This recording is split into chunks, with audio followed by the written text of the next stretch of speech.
بسم اللہ الرحمن الرحیم۔ شروع اللہ کے نام سے جو بڑا مہربان اور نہایت رحم کرنے والا ہے۔ آج کا جو واقعہ سنانے جا رہے ہیں یہ بالکل ایک سچا واقعہ ہے کہ کیسے ایک انسان نے جب اپنے ہی خاندان والوں پہ جادو کیا تو اس کا بھیانک انجام کیا ہوا اور اس شخص کی موت کس طرح ہوئی۔ بہت ہی دل دہلانے والا واقعہ ہے، تو لہٰذا آپ سے گزارش ہے کہ ویڈیو کو اینڈ تک ضرور دیکھیے گا۔ احمد صاحب نے کل خیرات رکھی تھی، انہوں نے نئی گاڑی لی ہے ان کے بیٹے زین کی۔ اللہ تعالیٰ نے 3 سال بعد سنی ہے۔ بہت علاج کروایا تھا مگر ڈاکٹروں نے کوئی امید نہ دی، مگر جب رب نوازنے پر آتا ہے تو وہ نواز دیتا ہے۔ میری دعا ہے اللہ انہیں ایسے ہی خوش و خرم رکھے، آمین۔ نجمہ نے بھی آمین کہا۔ عامر سو کر اٹھا اور ذرا شور سن کر کچن کی جانب بڑھ رہا تھا کہ جب اس کے کانوں میں محلے سے آئی ہوئی رافیہ کی باتیں پڑی، جو کہ یقیناً کل اس کے چچا کے گھر میلاد سے ہو کر آئی تھی۔ عورت نجمہ سے باتیں کر رہی تھی، مگر جس بات سے عامر کو آگ لگی وہ اس کے چچا زاد زین کے گھر خوشی کا سن کر، جسے سن کر وہ آبے سے باہر ہو گیا تھا۔ زین اور اس کی شادی ایک ساتھ ہوئی تھی۔ عامر اور زین آپس میں کزن تھے۔ عامر حامد کا بیٹا تھا اور زین احمد کا۔ حامد کے پاس شروع سے دولت تھی، جبکہ احمد کے مالی حالات زین کے ترقی کرنے سے شروع ہوئے تھے۔ عامر شروع سے زین سے حسد رکھتا تھا، اتنی دولت ہونے کے باوجود بھی اس سے زین کی خوشیاں دیکھی نہیں جاتی تھی۔ عامر نے آنکھ کھولتے ہی دولت دیکھی تھی، مگر زین نے اپنی محنت کے بل بوتے پر سب کچھ حاصل کیا تھا۔ ان کی شادی بھی ایک ساتھ ہوئی تھی، مگر 3 سال گزرنے کے باوجود بھی زین کے گھر کوئی خوشی نہ ہوئی، جبکہ عامر کے پاس 2 جڑواں بچے تھے۔ یہ واحد کام تھا جس کا اسے غرور تھا اور ان کے درمیان فرق تھا، مگر اب زین کے گھر خوشی عامر سے برداشت نہ ہو رہی تھی۔ مگر پھر عامر کے دل میں خیال آیا کہ کیوں نہ تعویذات کے ذریعے زین کی خوشیوں کو آگ لگاؤں۔ چنانچہ وہ اپنے مقصد کے لیے کسی ہندو پنڈت کو جو کالے علم کا ماہر تھا اس کے پاس گیا، جو کہ شکل سے سیاہ، کالے لمبے بال اور دیو ہیکل بت کے سامنے بیٹھا عبادت میں مصروف تھا۔ جب کہ وہ فارغ ہوا تو عامر سے بولا کہ کیا کام ہے تجھے؟ عامر نے کہا اس کے چچا زاد کے گھر اولاد نہیں ہونی چاہیے، اس کی بندش کروانے آیا ہوں۔ اس پنڈت نے حامی بھر لی اور اس نے کہا کہ اس کام میں منہ بولے پیسے لوں گا۔ عامر نے حامی بھر لی، کیونکہ اس وقت اس پر حسد کی آگ سوار تھی، اور وہ کہتے ہیں نا کہ حسد ایک ایسی آگ ہے جس میں انسان خود جلتا ہے۔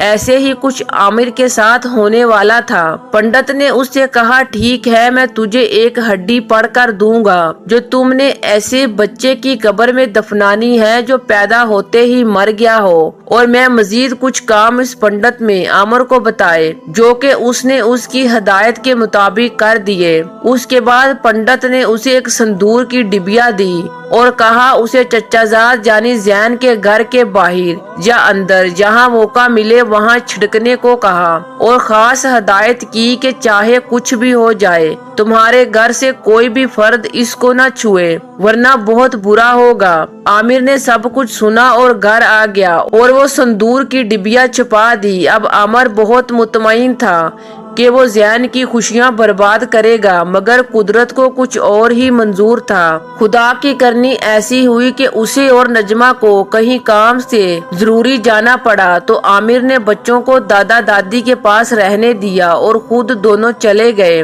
شام گئے جب وہ گھر لوٹے تو عامر کا تو دل جیسے منہ میں آ گیا۔ جب وہ گھر آیا تو کھیل کھیل میں بچے اور اس سندور کی ڈبیا تک پہنچ گئے اور اسے کھیلنے لگے۔ دونوں بچے سندور میں لت پت تھے اور کمرے میں بھی کافی جگہ پھیلا ہوا تھا۔ نجمہ نے جب بچوں کو دیکھا تو بچوں سے ڈبی لے کر پھینکی۔ یہ کیا کھیل الٹا ہو گیا؟ وہ تو چلا تھا چچا زاد کی خوشیوں کو آگ لگانے اور تباہ و برباد کر کے، یہاں تو وہ اپنی بیوی بچوں کو موت میں دھکیل گیا تھا۔ اس کے کانوں میں بار بار پنڈت کے کہے الفاظ گونج رہے تھے کہ دھیان رہے اس کو تمہارے گھر کوئی بھی فرد بالکل نہ چھوئے، ورنہ اچھا نہیں ہوگا۔ عامر فوراً پنڈت کے پاس پہنچا اور اس کو سارا حال بتایا، جس سے وہ پنڈت اتنا طیش میں آ گیا کہ جیسے اس کی آنکھوں میں خون اتر آیا ہو۔ اس نے کہا کہ تو نے میرا سارا عمل خراب کر دیا ہے۔ جن موکلات کو میں نے برسوں کی تپسیا سے حاصل کیا تھا ان کو بھی میرے قبضے سے آزاد کروا دیا۔ جاؤ دفع ہو جاؤ یہاں سے اور دوبارہ یہاں مت آنا، جو کچھ ہوگا وہ خود بھگتنا۔ عامر مرے قدموں سے واپس آ گیا۔ کمرہ بالکل صاف تھا اور بچے بھی سو چکے تھے۔ نجمہ نے اس سے چائے کا پوچھا مگر اس کی بھوک پیاس ختم ہو چکی تھی۔ آنے والے وقت کا سوچ کر ہی وہ کانپ رہا تھا، مگر وہ یہ بات کسی سے نہیں کر سکتا تھا کیونکہ یہ گھڑا اس نے خود کھودا تھا۔ تھوڑی دیر بعد وہ یوں ہی بیٹھا رہا اور خالی خالی نظروں سے اپنے بچوں کو دیکھتا رہا جو سکون سے سو رہے تھے، اور ایک نظر اپنی بیوی کو دیکھا جو کہ خوبصورت اور نیک سیرت تھی۔ وہ تو ان کی موت کو خود خرید کر لایا تھا، دوسروں کو برباد کرنے کا خود ہی برباد ہونے جا رہا تھا۔ خیر نجمہ بھی سو چکی تھی مگر اس کی آنکھوں میں نیند نہیں تھی۔ اس نے ساری رات جاگ کر گزار دی۔ اس دن کچھ نہ ہوا، وہ 3 دن ایسے ہی گزر گئے، مگر تیسرے دن رات کو 2 بجے کے بعد عامر کو بلیوں کے رونے کی آوازیں آنے لگی۔ وہ اتنی بھیانک آوازوں سے رو رہی تھی کہ اس کے دل کی سپیڈ تیز ہو گئی اور خوف سے وہ کانپنے لگا۔ اس نے قریب لیٹے اپنی بیوی بچوں پر نظر ڈال لی اور خود سر تک کمبل اوڑھ کر لیٹ گیا اور اپنے کانوں کو کمبل سے بند کر لیا۔ مگر جیسے ہی اس نے ایسا کیا بلیوں کے رونے کی آوازیں اتنی بلند ہو گئی اور وہ پہلے سے بھی زیادہ بھیانک طریقے سے رونے لگی، اور عامر کو ایسے لگا جیسے وہ اس کے بالکل قریب رو رہی ہوں۔ یہ سلسلہ فجر تک جاری رہا اور اس کے بعد آواز آنا بند ہو گئی۔ عامر نے سکھ کا سانس لیا اور سو گیا۔ ساری رات جاگنے کی وجہ سے اس کی آنکھ نہیں کھلی اور وہ آفس بھی نہ جا پایا۔ اگلے دن پھر یہی ہوا۔ جیسے ہی رات کے 1 بجے کا وقت ہوا تو آوازیں آنا شروع ہو گئی اور ایسے لگتا تھا کہ جیسے بلیوں کی تعداد میں اضافہ ہو چکا ہے۔ اس کے بعد تو یہ جیسے معمول بن چکا تھا۔ اب تو عامر کو اٹھتے بیٹھتے بلیوں کی آوازیں آنے لگی تھی۔ ہر وقت اسے اپنے ساتھ کوئی چلتا ہوا محسوس ہوتا۔ عامر نیم پاگل ہو چکا تھا مگر وہ کسی سے یہ بات نہیں کر سکتا تھا۔ اسے اپنے ساتھ سائے نظر آتے اور دن بہ دن ان کی تعداد میں اضافہ ہوتا جا رہا تھا۔ ہر وقت بلیوں کے رونے کی آوازیں آتی۔ عامر اپنے دونوں کانوں پر ہاتھ رکھتا اور کہتا کہ اسے بند کرو، اسے بند کرو۔ وہ توبہ کر سکتا تھا، وہ کسی کو بتا کر اس مصیبت سے نکل سکتا تھا، مگر وہ کہتے ہیں جب انسان قدرت سے چھیڑ چھاڑ کر لیتا ہے، جس کام سے پروردگار اور ہمارے پیارے نبی حضرت محمد صلی اللہ علیہ وآلہ وسلم نے منع فرمایا ہے، اس چیز کو کرنے کا انجام تو دنیا اور آخرت دونوں میں ہی برا ہوتا ہے، کیونکہ جادو کرنے اور کروانے والے ظالم ہیں اور ظالم کو سزا دنیا میں ہی مل جاتی ہے۔ عامر مسلسل جاگتا اور راتوں کو اٹھ کر کبھی کہیں بھاگ جاتا کبھی کہیں۔ رات کو بستر پر لیٹتا مگر صبح گھر والے اسے باہر سے ڈھونڈ کر لاتے۔ عامر کی بیوی کے ساتھ ساتھ اس کے والدین بھی پریشان ہونے لگے تھے کہ اچانک اسے کیا ہو گیا ہے، وہ اچانک اتنا بیمار ہو گیا۔ ڈاکٹروں کے پاس علاج کے لیے لے کر گئے تو انہوں نے کہا کہ اس کو ڈپریشن ہے، نیند نہ آنے کی وجہ سے اس طرح ہوا، مگر جب عامر کو کوئی بھی دوا دیتے تو اس کی کنڈیشن مزید بگڑ جاتی۔ اب تو پورے گاؤں میں یہ بات پھیل چکی تھی کہ عامر پاگل ہو گیا ہے۔ پتہ نہیں بیچارے نے کیا غم لیا ہے کہ اس کا دماغ خراب ہو گیا ہے۔ کوئی کہتا اس کو سایہ ہو گیا ہے، کوئی کچھ کہتا تو کوئی کچھ۔ لوگ اس کی حالت پر ترس کھاتے تھے۔ یہ سلسلہ چلتے چلتے 15 دن گزر چکے تھے جب وہ دن بھی آ گیا کہ دوسروں کے لیے خریدی ہوئی بربادی کا مول چکانا پڑا۔ عامر اپنے کمرے میں لیٹا تھا کہ اسے آج کوئی آواز سنائی نہ دی، نہ بلیوں کے رونے کی آواز، نہ کوئی سائے دکھائی دیے۔ وہ کافی پرسکون محسوس کر رہا تھا کہ چلو آج بھیانک آوازیں اور سائے نظر نہیں آ رہے، مگر اسے کیا معلوم تھا کہ ان بھیانک آوازوں سے زیادہ بھیانک ہونا تھا۔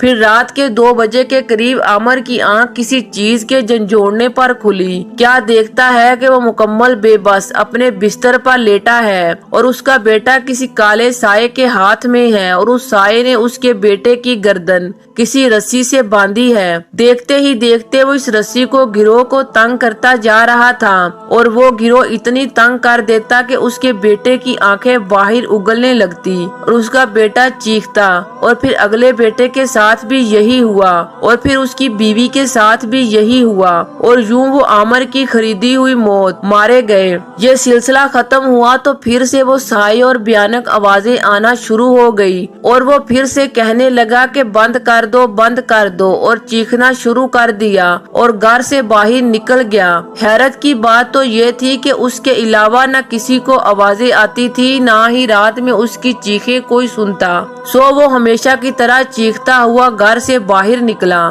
صبح ایک قیامت کا منظر تھا، تین لاشیں گھر میں تھی، موت کی وجہ سے کوئلے بنے ہوئے جو ٹھنڈ کی وجہ سے جلائے گئے تھے اور ان کی گیس سے ان کی موت ہو گئی۔ عامر تو پاگل تھا، رات کو ویسے بھی زیادہ تر نہیں ہوتا تھا۔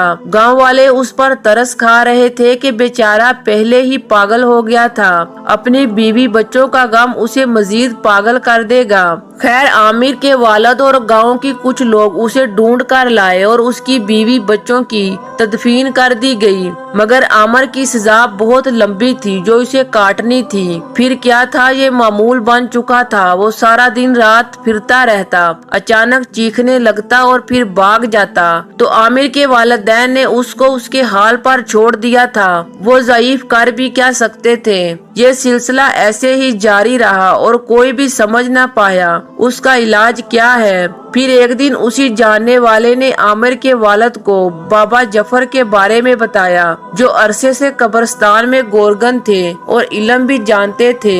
عامر کے والد عامر کو اس کے پاس لے کر گئے۔ اس وقت وہ ظہر کی نماز پڑھ رہے تھے۔ جب وہ نماز پڑھ چکے تو عامر کے والد نے اس کی حالت کے بارے میں بابا کو بتایا۔ انہوں نے ایک نظر عامر کو دیکھا، کچھ دیر خاموش رہے، پھر کہا اس کا کوئی علاج نہیں ہے، کیونکہ برخودار نے جادو جیسے ناپاک عمل کو اپنایا تھا جو کہ الٹ ہوا ہے، اور یہ سب اسی وجہ سے ہے۔ بے شک گناہ کے بعد توبہ کی مہلت انسان کے لیے بہت بڑی نعمت ہے، مگر جس چیز سے ہمارے رب نے منع فرمایا ہے اس چیز کو جان بوجھ کر اپنانے والے کو سزا ضرور ملتی ہے، اور میں اس معاملے میں کچھ نہیں کر سکتا، کیونکہ جو جادو اس نے کسی پر کروایا تھا وہ بنگالی جادو ہے، جو کہ الٹا ہو جائے تو اس کو کرنے والا بھی اس کا علاج نہیں کر سکتا۔ بے شک ہمیں اپنے رب کی پکڑ سے ڈرنا چاہیے۔ عامر کے والد کو بہت افسوس ہوا، وہ تو دین کے نزدیک تھے،